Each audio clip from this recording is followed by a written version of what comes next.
Hello.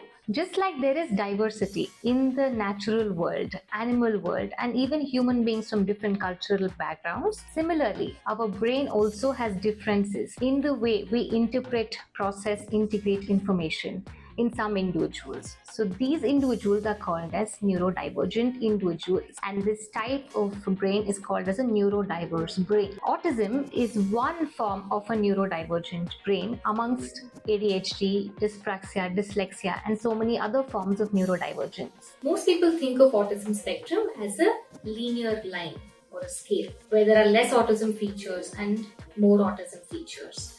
But autism is better understood like a circle. Think of a pizza with different slices and each slice has different toppings. So these toppings represent the variations in the neurodivergent brain. So some of these traits or features could include sensory differences, right? There is a lesser emotional reactivity or higher emotional reactivity to sensory inputs like sound, touch, light, taste, smell, pain tolerance. There could also be differences in the way they understand and process verbal and non-verbal cues. So maintaining eye contact, understanding facial expressions, intonations of the voice. They might engage in stimming behaviors, which is to help them soothe themselves. This could look like self-talk, rocking, spinning, and many others.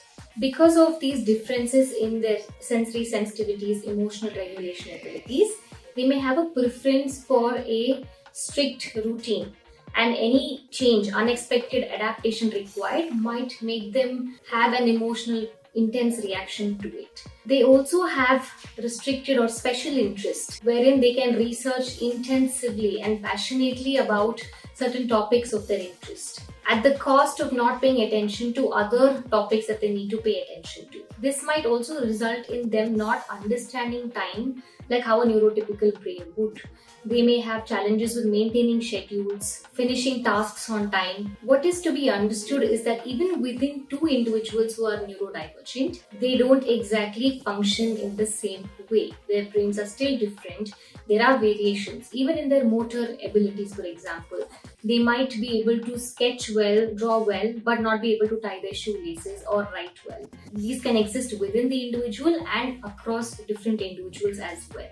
So I urge parents, teachers, and the rest of us living in society to help these individuals to thrive. Else, what tends to happen is that many of these individuals grow up to be adults who engage in a process called as masking, which means they suppress their original creativity, their emotions, and they try to mimic and copy the neurotypical norms. In this process, leading to a lot of anxiety, dissatisfaction, not knowing who they are as a person. There are many positives to individuals on the autism spectrum. They are highly resilient, they are great observers, they have a keen sense of justice, they are detail oriented, they can be passionate about the topics that they are interested in. So, autism spectrum, neurodivergence, is not a problem.